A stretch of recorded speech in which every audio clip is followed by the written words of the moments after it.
くお願いします。はい、よろしくお願いします。いや、初めてカローラをまさか取材する日が来ると思ってなかったんですけど。いや、本当に僕もまさかそうカローラでお声いただけるとは思わなかったんです。アタックでまず走られてるのを見て、まさか5秒台を出すっていうところがまず違和感があって、ありがとうございます。どんなことやってるのかなと思ってたらどんどん興味が湧いて DM させてもらったんですけど、ありがとうございます。本当にまず内容的に言うと、カローラランクスの型式で言うと、120系のカローラに当たるものですね。ピンゾロで多分110系ってあると思うんですけど、それの後継のカローラになります。カローラ系だから一応はパーツとかも結構多いし、いろいろとやりようはあるかと思いきや、やりようはあるけど、作ってたパーツ屋さんがもうなくなっちゃったりとか、そういうノウハウ持ってる人がそもそもいなかったりとかで。そうですよね。なかなかないですよね。外装で言うとこれ何色なんですか？これ今もうなくなっちゃったんですけど、ヤリスとかあとラブ4とかの、あとは最近で言うとGR カローラの限定色で最近出てきたこれシアンメタリックっていう、実はソリッドに見えてメタリックなんですよ。確かによく見るとメタリックなんですね。よく見ると実はメタリックです。なんかベタ色じゃないですね。あとはもうこの辺多分パーツがないんだろうなと思って見てたら、そうですね。やっぱりバンパーがなくて、いろいろバンパーはこれはカローラランクスの後期なんですけど、前期型にはボメックスが一応新品で出てまして、でそのボメックスのそのやつとその純正のバンパーをもう切って2個1にして出来上がったバンパーがこれですね。このまま売ってても全然おかしくないですね。そう、本当にすごい板金屋さんがすごい綺麗に作っていただいて、板金屋さんが天才的なのもあり、そこの形状とかよくすごい綺麗に作ってくれてるなっていう。でここは自作なんですか？このそうですね。このアンパネは知り合いのところで作っていただいて、いいですね。ここから見るとちゃんと釣ってあるんで、はい、そうですね。結構効いてそうだなという。この辺もちゃんとしないと空力で落ちますもんね。いや、そうなんですよ。だからその辺はちょっともうしっかり他の先輩方の車見て、あとはまあこの辺がね、いろいろとダクトかっこよく作ってくれたけど、やっぱ空力のことを考えるとあんまり空気を中に入れすぎてもあれなので、そうですねっていう感じです。あとこの辺は吸気口はブレーキダクト、吸気の方で効いてます。見た感じランクスでしかないんですけど、音がね超気持ちいいんで後でめっちゃ聞いてほしいですね。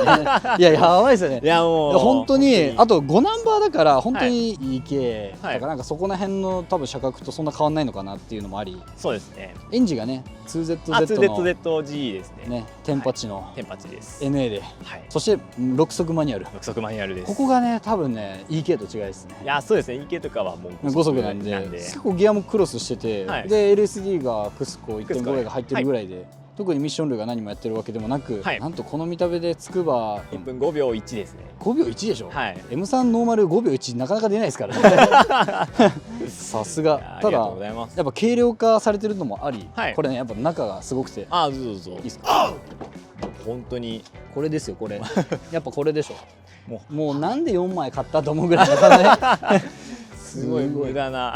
いやでもやっぱ4枚のロマンがあるんで、すげえこれは相当苦労された痕跡がいろいろあるんですが、まあね、このアンダーコードも全部剥いであるんで。そうですね。アンダーコードももう汚いのが嫌だったんで、そのホワイトガソリン使ったりとかして一生懸命ゴシゴシ落としました。ちなみに車重どれぐらいなんですか？車重元がこれ1200キロとかぐらいで、今つくばの計測で900後半ぐらい、990とか、まあ1トンぐらいですね。全然車の動きも変わりまして、加速も変わりますよね。はい。すごい。あとこの辺の元の色は結構可愛い。なかなか珍しい色みたいで、その珍しい色を潰してしっかり潰していくスタイルですね。あとここやっぱフロントもね、結構ハイであるんで面白くて。そうなんです。足元もほぼほぼないっていう。ちょっとね作りがねあれなんですけど、これ下もともとダッシュボードがつながってたりとかしてたんですけど、それをぶった切って、ここ切ってあります。なるほどね。あとは真ん中のエアコンパネルも本当はそれ小物入れが本当は下にくっついてるんですけど、そこもぶった切って、なるほど。もう昔の JTCC とかイメージして作ってます。でこれねパワー FC も入ってて、はい、もう今時パワー FC なんですけど、いいですね。やっぱ FC コマンダーかっこいいっすよ。今見てもやっぱかっこいいなと。そうですね。でこの黄色のバックパネルのね色とかもやっぱかっこよくて。あとここの辺はブリッドが深いやつ。これ何なんですか？ G3 のタイプ R っていう細身の人用のものみたいで、私自身が結構細い感じなんで、結構すっぽり入って抜けられないですよね。そうですね。本当深いですね。深いですねこれね。だいぶ深いと思います。そして合成も結構硬くてね。あとここれいいですね、このランクス。そうです。これなんかオプションのものみたいですね。最初買った時からついてて、こういうのも結構物好きの人はね、高値で買ったりするんですかね。人いますもんね。軽量化してるのにそこはついてるんですよね。ここがついてる。はい。あとはこのボンネット類とかも、結構これワンオフで自分で切って貼って、もう自分で切って、もう本当熱出したくて、もう実際に穴開けて。熱的にはどうなんですか？結構しんどいとこあるんですか？ノーマルだと割と水温が高くなりやすかったり、やっぱカム切り替わる車両なんで油温がきつかったりするので、でもこのカムの切り替わりやっぱ気持ちいいっすよね。たまらんっすね、これは。いや本当にありがとうございます。だって今こういう車やっぱないんで。ないですね。シビックですらこういう可変バルデみたいなくなってるのもあり、効率だけを考えたらもしかしたらカムの切り替わりもあんまりない方が本当は本当は多分いいんでしょうけど、でも気持ちよさには勝てないですから。はい、間違いないです。であとホイールとか、これキャンバーがまず結構ついてるんですけど、これ車庫長どこなんですか？車庫長これクスコの車庫長を使ってます。の吊るしですか？バネだけ変えてて、前フロントが 12.75 キロか、でリアが 9.7 キロのバネ使ってます。どっちもこれ前がストラットでしたっけ？前ストラットでリアがトーションビーム。トーションビーム。じゃあもう本当に ZC32S とかスイフト系とそうですね。変わりないかなっていうですね。その辺と全く同じような感じですね。あとホイールがこれはウェズスポーツの TC05 っていう、これの前に乗ってたカローラフィールダーがあるんですけども、その時からずっと愛用してるホイールで、この世代のホイールってやっぱかっこいいですよね。かっこいいんですよ。今って結構こう細くてシャープでみたいなホイールがあるんですけど、この時代って結構丸みがあってハブが深くてみたいな。そうですね。いいっすよね。この時代はそんな反りがなくてもかっこいいんだよな。あとはもうこのボディ色にこのやっぱ白ホイっていうのが僕気に入ってて、これはもうやっぱりね、白ホイは正義ですよ。白ホイ大事。前乗ってたカローラフィールダーも白ボディだったんで、白ボディ白ホイも結構僕好きなんで。かっこいいですよね。これ結構オーバーハング長いんで、フロント結構ガシャッといきませんか？そうなんです。結構いきますよね。この車高でも割とコンビニとかいると結構いきますよね、これね。そうなんですよね。車検も通るレベルなのに。そうです。これ車検でね、この車高で通るので。あとアタックのステッカーもあり。そうですね。もう本当これだけのために頑張ってきてます。これ貼ってこの車完成かなみたいな見た目は。あとこのミラーも汎用のやつですか、これ？そうです。もう本当これは安物の、はい、もうなんかね、ホニャララクラフトね、なんちゃらクラフトさんとなんちゃらクラフトさんみたいな、似たような感じですね。はい。そしてこの後ろは、でも後ろもね、なんかよく見たら本当にあれいい系じゃねっていうような。そうですね。本当でこれテールライトが社外品になってまして、これ結構純正と変わってるんですか？だいぶ違いますね。変わってます。全然純正がどんなんだったかちょっと思い出せない。もうそれすら忘れるぐらい。それすら忘れちゃったんですけど。いやいいっすよ。あとこのちょっと EK っぽいようなウイングがね。そうです。この端のサイドのやつがこれ C1 っていうメーカーの。なるほど。ここだけですか？そこだけです。そうなん。純正ここ。そこは純正なんですけど、そのサイズだけが C1 で、もともと僕が買った時からついてて、これも結構やっぱ人気なパーツで。なんかこの翼端板がつくだけで車外感すごい出ていいですよね。そうなんですよ。で色塗り分けてちょっとウィングっぽくして黒にしてます。結構サイズ的にも効いてそうですね、これだと。ですね。結構やっぱなんか改めてこうやって見ると結構でかいですよね。でかいですよね、ちゃんと見ると。あとこれちょっとマフラーを見ていただきたいんですが、前乗ってたカローラフィールダーのサイズ合わせて切ってるんで、ちょっとなんかちょっと内に入っちゃってるんですね。そうです。これちなみにフロントからどんな感じなんですか？フロントは駅マニをポート加工、純正品をポート加工して段がついてるのを段付き加工してあって、でそのアタックつくばとかそのサーキット走るときはその触媒ストレート触ストの状態。じゃあもう抜けも最高なんですね。そうですね。でリアピースはチタンでワンオフで作ってもらった一本物で、これめっちゃ綺麗ですね、溶接も。いやそうですね、本当にだから全然割れてないんで。あとこれね、チタンの厚がめちゃくちゃ薄いんで、やっぱり弾けた音しますね。そうですね。多分ちょっと甲高い音というかね。あと本当軽いです。小指で持てます。いややっぱ軽いは正義ですから。今990キロぐらいだと思うんで、純正マフラーにしたら1トン入っちゃうぐらいですよね。そうですね。このやっぱ後ろから見たらちょっといい系感もあるしちょっと EP3 みたいな感じもあるし、そうですね。やっぱこの時代のホンダ車っぽいようなテイストもあるなっていう、多分ライバル視してただろうなっていう気もします。そうですね。じゃあちょっとトランク開けてもいいですか？どうぞどうぞ。いいですね。この内装で2脚で気合入ってんな。純正どこが重かったですか？アンダーコートが思ってるより重かったんですよ。重いんですね。こういうのって大体薄そうでみたいな感じしますもんね。そうなんですよ。結構元は結構高級車で作られてるんで、ウィンドウも全部オートなんで。そうなんですね。すげえ。とか、あともう肘掛けが純正は本当ついてたりとか、はい、あとここがねこれ面白いですよね、このリア。そうなんです。これ後期にだけついてるパフォーマンスダンパーって言って、ね、本当に純正でこれついてるものなんですよ。一応タワーバー代わりというか。そうですそうです、ダンパー付きのそうですリアタワーバーになります。へえ、面白いですね。さすがなんかトヨタもこういうところなんか気が狂ったようなものつけますもんねたまにね。いや本当いるみたいなね。あとちょっとじゃあ、座ってもらってエンジンかけてもらっていいですか。わかりました。そうなんですよ、これね結構ね純正なのにレスポンスも軽くて。いやそうなんですね。これはなんか結構知り合いに聞いたんですけど、パワー FC でなんかそのエンジンかかりが良くなってるみたいで、純正ちょっとかかり悪いんですよ。何なんですかね。補正があるみたいで、これビッグスロットルもついてるんでちょっとね、アクセルとかもまあフィーリングが変わってたりとか。そうですね。プラフォーももともとが 4.8 キロだったから本当に軽いんですよ。そうなんですよ。純正で結構軽いので。じゃあちょっとせっかくなんでこれは多分味噌的にはエンジンですかやっぱ。まあエンジンですね。じゃあちょっとエンジンいっときますか。いきますか。よっ、あざっす。手も実はそうなんかパッとしないんですけど、インマニが結構太いというか。確かに。なるほど。結構でもまあエンジンは前の方にあるんですね、どうしても。まあコンパクトハッチなんでどうしても仕方ないかもしれないですけど、でもなんかそれにしては運動性能高いですよね。ストラットもね合成感結構あるし。昔のそのアルテッツァとか出た年式の車っちゃ車なので、その辺のゴアボディっていうか、合成はかなりある方なんじゃないかなと。そのせいで結構アルテッツァが重くなりすぎてね、反感を食らってた時代ですもんね。軽量本当にコンパクトカーだけどやっぱ元が1200キロとかやっぱある車なので、ちょっと重いっすよね。そうですね。なるほど。あとはこの辺のストラットのターバーがついてたりとか、レイルさんのターバーですね。レールさんとアペックスのこれドッキノコですね。そうです。アペックスのドッキノコです。ちょっとこの辺図工っぽくなっちゃってるんですけど。いいですね。図が工作の時間ですから。図が工作で。冷却もそんなにいらないのであれば、でもオイルクーラーついてる。オイルクーラーナンバーの裏にオイルクーラーついてて。なるほど。これどこのやつなんですかこんなの。前オーナーさんがつけてたんで多分汎用品だと思うんですけど。結構前のオーナーさんも走ってた感じなんですかね。そうです。前オーナーさんも結構がっつり走ってた人で、その時はもう本当にデフとかも組まれてない状態で普通の塩で走ってたのをもう今はしばかれてもうしっかり自分色に染めて。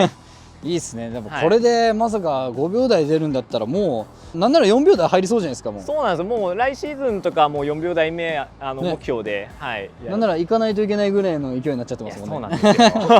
期待されてますからね。いやありがたいことにここからねちょっと車高下げて、レートちょっと上げて、アンパネちょっと強化したらなんかいけそうですね。そうですね。特に足回りがもう本当に間に合わせでつけてたんで、そこのダンパーとかもやっぱオリジナルでちょっと作成してもらったりとかですね。つくばも結構 80R とかパンパン跳ねますからね。そうなんですよ。最終も飛び込んだ後パタパタしたら結構アンダーっぽくなっちゃいますし。そうなんですよ。結構やっぱアンダー厳しい車なので、ちょっとその辺がもう少し解凍性いいようなセットにしたいなっていう感じですね。コンパクトハッチも最近少ないですし高いですからね。まずいや本当にそうですね。これだといくらぐらいなんですか今。一昔前とかはもう50万とかで買えたんですけど今やっぱお店とかで買うと100万円ぐらい。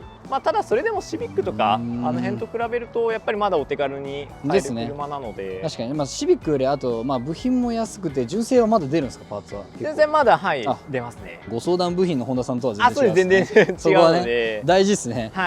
あと安心と信頼のトヨタは基本的にはそんな壊れなさい。壊れないですね。これに名機乗ってると僕は知らなかったんでそう全く知らなかったですね。やっぱそうですね。みんなやっぱ知らないのでこれ何のエンジンなのってやっぱ大体聞かれること。プロボックス系なのかなと思った。ほとんど街中にあるのはもう本当プロボックスとかに乗ってる 1.5 リッターのエンジンなんですけど、これがその 1.8 の6速がこれにだけあるっていう。カローラの中だともう本当に GR カローラが出るまで結構過激なカローラが出てなかったんで、それの本当最後の車ですね。乗ってて思ったのはやっぱ軽くて速さだけじゃなくて NA でパーンって言ってたら何でも気持ちいいですね。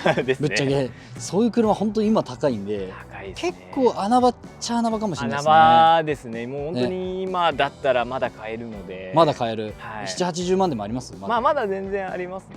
いいでしょこれだったら。もう全然ぜひぜひ。ていうか普通に山でシビック追いかけ回せますしね。そうです。パワーでそんなに離されそうなことはあんまないかなっって気はするんですけどね。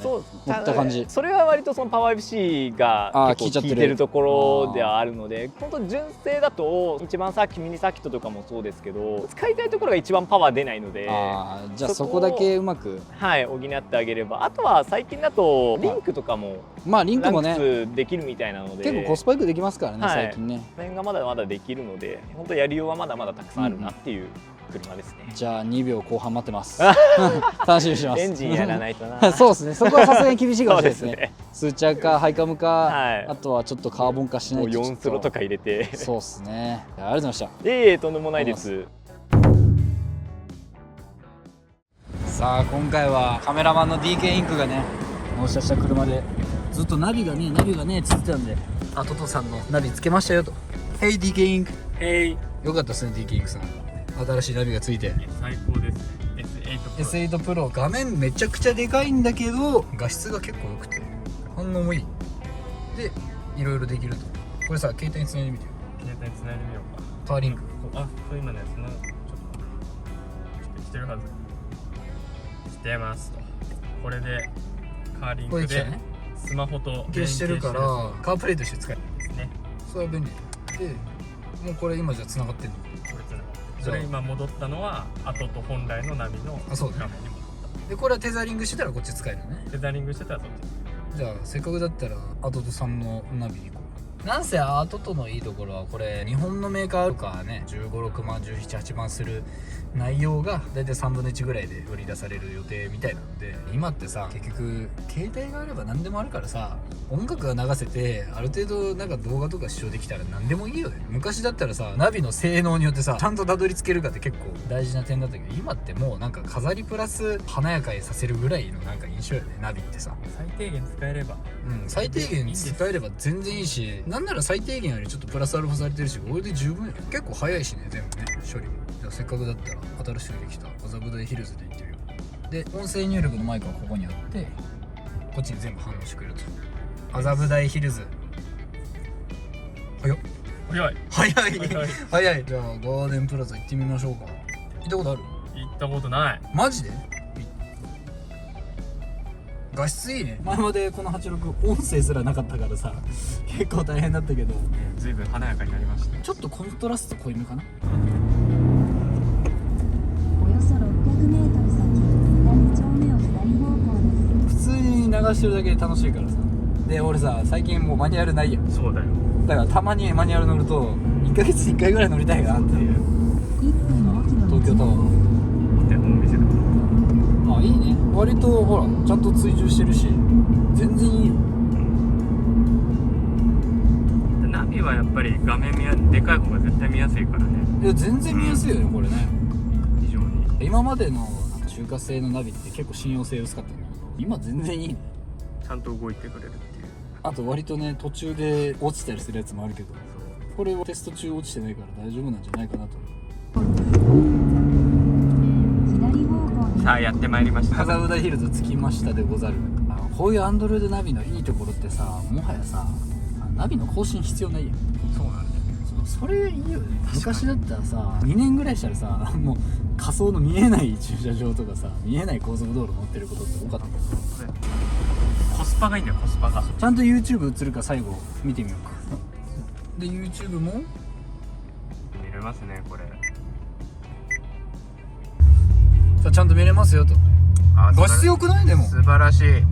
画面が大きいからやっぱり動画見てもすごい綺麗だね。それもあるね。迫力あるね。これ一応あれでしょ、これもできんでしょ。いいじゃん。ナビ見ながら YouTube 見れる。よくない？想像以上にいいね。あと DK の撮った久々に動画見たらやっぱいいね。うまい。私上手ですね。なんか迫力ある。車がなんかこう飛び出してくるみたいなね。我々このアングル大好きだからね。この端のところね。これ綺麗だね。これいいね。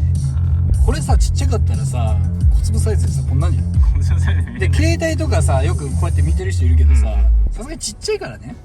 そういいよ。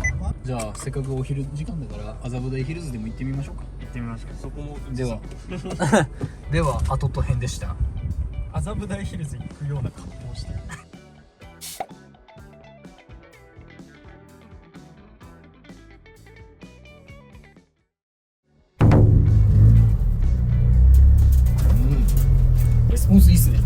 ああ、そう、もう元がフラフォがいいのと、あとコンピューター変えてるとスロットルのあれがなんか角が変わるみたいで、なるほど。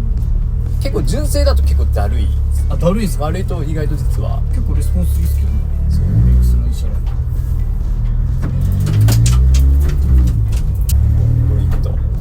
あ、でもなんかまたセリカとも音違いますね。背景が多分違うんで、もうちょっと収まり良ければいいんですけどね、はいはい、ちょっとやっぱりまあ軽い車難しいですよね。難しいですね。本当だ、これ8800までバンドすごいな。で6速もあるし、6速あります。それいいっすね。これで6速もうなかなか最近こういう車ないじゃないですか。ないっすね。なんかもう EK って感じっすね。おお、レスポンスいい。さすが 2Z。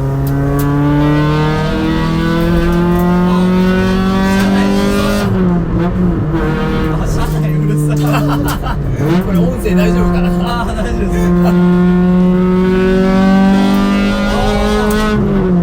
あ、EK だこれ。やっぱ 2ZZ いいっすね。そうなんですよ。これもう本当この切り替わりは楽しいわ。このもう運転だけで楽しいんですよね。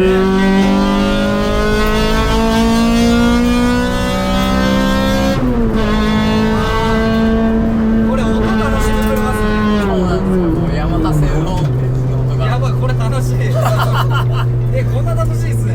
いや、ノーマルだと全然そんな音激しくないんですけど、このチタンマフラーにして、あとビッグスロットルにしてから結構音があんまなんかその影響なさそうなんですけど、これめちゃめちゃパワフルっすね。そうなんですよ。トルクがあるというか、これで990キロぐらいで、はい、それは実速160ぐらいですか。あ、まあそうですね。わずかしい。速いっすね、普通。実はみんな楽しい楽しい。どんどん踏んでください。あ、いや、これはね、楽しくて踏んじゃうっすね。確かに。全然なんか怖さがなくて、はいはい。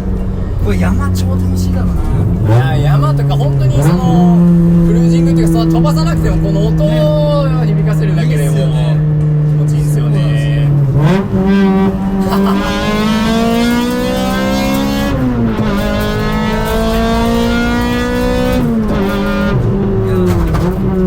ブレーキ超効くんだけど、ちょっと想像以上に効いてる。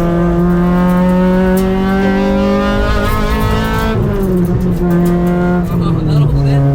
ブレーキのタッチが良くて、あ、そうです。踏んだ量に対して結構ゴーンと効く。なるほどね。そう、調整が一応しやすいパッドらしいんで、制動屋っていうところのパッドなんですけど、僕がなんかこのガックンって効くのがあんまり好きじゃないんで、そうでもやっぱ制動力が欲しいから、確かにやっぱりフロント結構効いてますね、これで。はい、結構がっつりめに。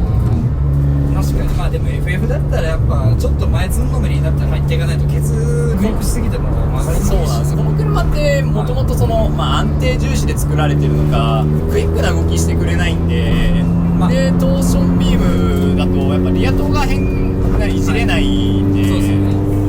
ちょっとそこが今課題というか。トーションビームにしては後ろ収まりいいですけどね。やっぱストローク確保しにくいのに、はい、意外にそのピクピクって感じあんまないですけどね。フロントはちょっとありますけど。あ、そう、フロントがやっぱりいや、意外に落ち着いてますよ。収まりいいですね。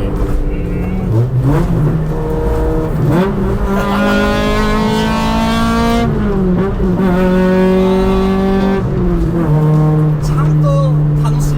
やっぱテンパチっていいっすね。パッケージとして最高っすね。本当にもうないですからね。ナイス。本当にないです。今から出てきた車で、はい LA でテンパチだったらさすがにね、ちょっと太刀打ちできないじゃないですか。いや、できないですね。もうヤリスとかで出ちゃってるんで。そう。これいいな。これ安く買えたらね、最高っすね。まだでもやっぱシビックとかインテグラと比べたらまだ安いんで、あとパーツがないからね、ちょっとそこがうまくもう供給してくれる方がいらっしゃれば本当そこですね。最高っすね、マジで。昔そのトヨタの C1 っていうチューニングショップがなんかあれメーカーがカタログにも載ってませんでしたっけ？そうありました。そういうのがあったんですけど今もうないんで、なんか120系カローラのね、そのノウハウっていうかその辺がないんで、割とこの刺激的なカローラっていうのは割とこの120系の 2Z を持ってるのが最後。でもうここから先はもう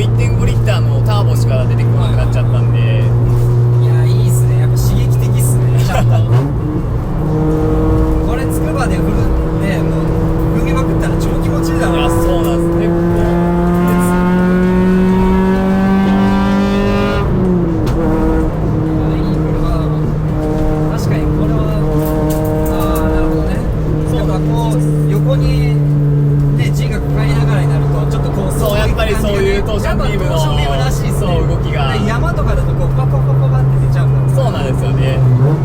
スイフトと一緒っすね、動きが。あ、もう本当にそうし ZC32S とか、はいはいはい、あそこら辺の振り回し方と似てるっすもんね。前もストラットリアトーションで全く一緒なんで。そうっすね。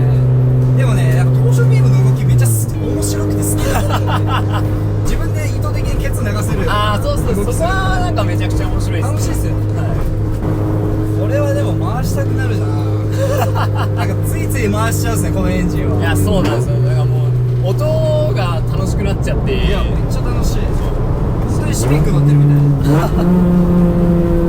俺はドライバー育てられそう。そうシビックですよ。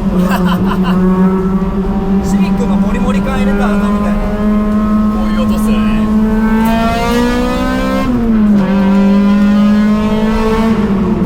ちょっと 4AG にも似てるような。あ、まあそうそう、4AG の後継エンジンなんで。い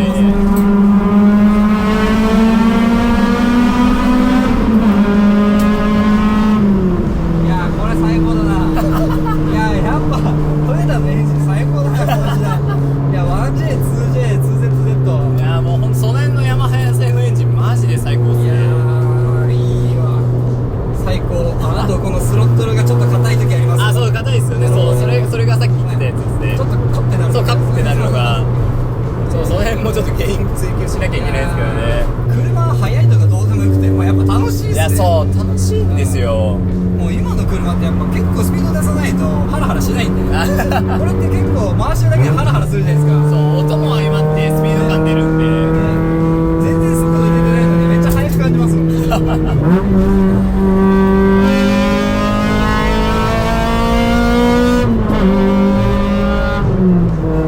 最高。純正のやっぱフラフォトクラッチだけど、なんか急いで繋いでも全然なんかうわっていう感じがないんですよね。全然これでいいっす。だから純正が割と優秀なんですよ。わざわざ変える必要がなさすぎます。全然これでいい。だからでもマジで音 EG 乗ってるみたいですね。シビックとか B16A とかに乗ってる感じです。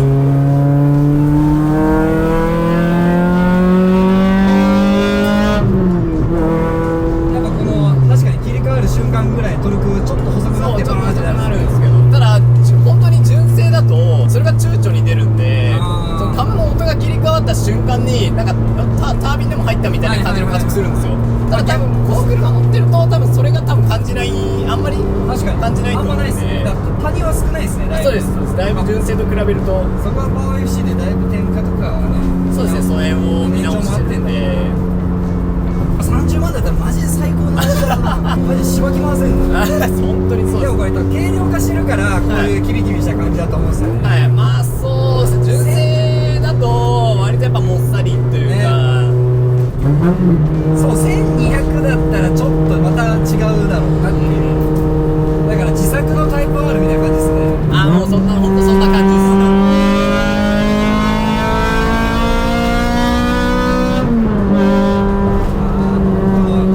ちょうどアクセルがクラッチがつながった瞬間のポンワンワンワンっていう音がめっちゃ気持ちいいですね。最高。あと水温も全然上がんないし。あ、そうなんです。本当に割と周回できそう。全然サーキットとか周回しても水温が94度以上いかないんですよね。いいっすね。だから割とそのパワー FC とかでファン回すはいはい。温度もすごい結構低めにセットしてるんで、真冬とか逆にオーバークールになっちゃうんで。そうっすよね。これ冬の方が早そうっすね。今時期は全然パワー出ないですそうっすね。ね。でも音が気持ちいいから何でもいいや。いや、本当それです。そうなんですよ。音が気持ちよければこういう NA のちびっこマシーンみたいな最近ないんで。ない、本当にないですね。最近の車ってやっぱトルクとかあと隠れたパワーで回さなくてもパワーあるから。回さないの方が早いじゃないですか。そう今の車って。そうですね。これはもう回してなんぼなんで。そうですね。この回転上がっていった時のこのおわーってこのねトルクが来る感じも気持ちいいし。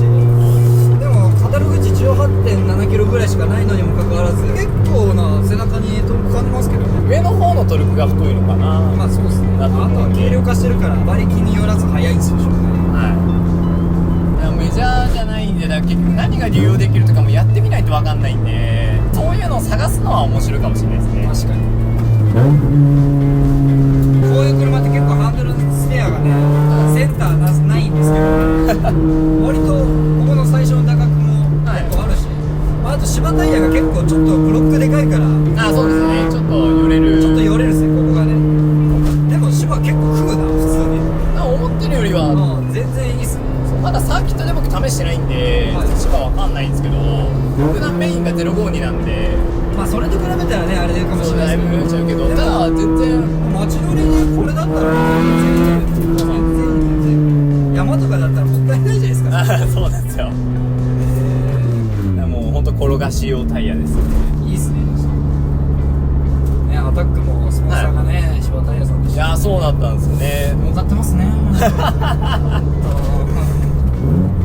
でもありがたいですよね、安くてね。手軽に、しかもサイズがすごいたくさんあるんで。そうなんですよ。やっぱ走ってるメーカーさんはやっぱ分かってくれてますよね。本当にこのランクスってフロント外形でかくしちゃうとギア比とかでごまかしたくて、2254516っていうサイズ使ってるんですけど、なかなかないっすね。ないんですよ。で、あっても国産しか今までなくて、なるほど。それを芝タイヤあるんで、さすがだな。いや本当さすがですよ。さすが。要望を言ったらなんかほとんど作ってくれる。そう、作ってくれるらしいんで。素晴らしい。やっぱ軽くて MA で切り替わりが激しい車ってこれの上ないっすね。ないっすね。もうそうなると、あとはもうシビックとか、あとはもう本当にメジャーじゃないですけど、ミュラージュとか、そうですね。リメーラとか買ってこなきゃいけないんで、そうですねもう玉がないんでね。エキシージとかもね楽しいですけどね。楽しいけどやっぱ高いし、高いっすねラインコストを考えるとこれはめちゃくちゃ穴場かもしれない。これマーチニスモとかノートニスモとか買うよりこっちの方がいいかも。軽いし楽しいし、まあ軽量化しないとちょっとね、そう、軽量化しないとちょっとやっぱ重たい感じ重たいですけど。これで3秒とか2秒出してる人いるんだったらマジですごい。本当に一緒の車かどうかさておき、一気にいやこれでもこれ作りますか楽しいだろうな。作りますね。山系結構楽しそうですけど、そう、細かいところよりはちょっと速度乗るようなところの方が若干乗る方が楽しい。楽しいですね。あとここら辺の PP って音はプロボックスとかあ、そうで変わんない。いやありがとうございます。めっちゃ楽しいこれ。とんでもないです。ありがとうございこれます。アタックしたいですね。絶対楽しいこれ。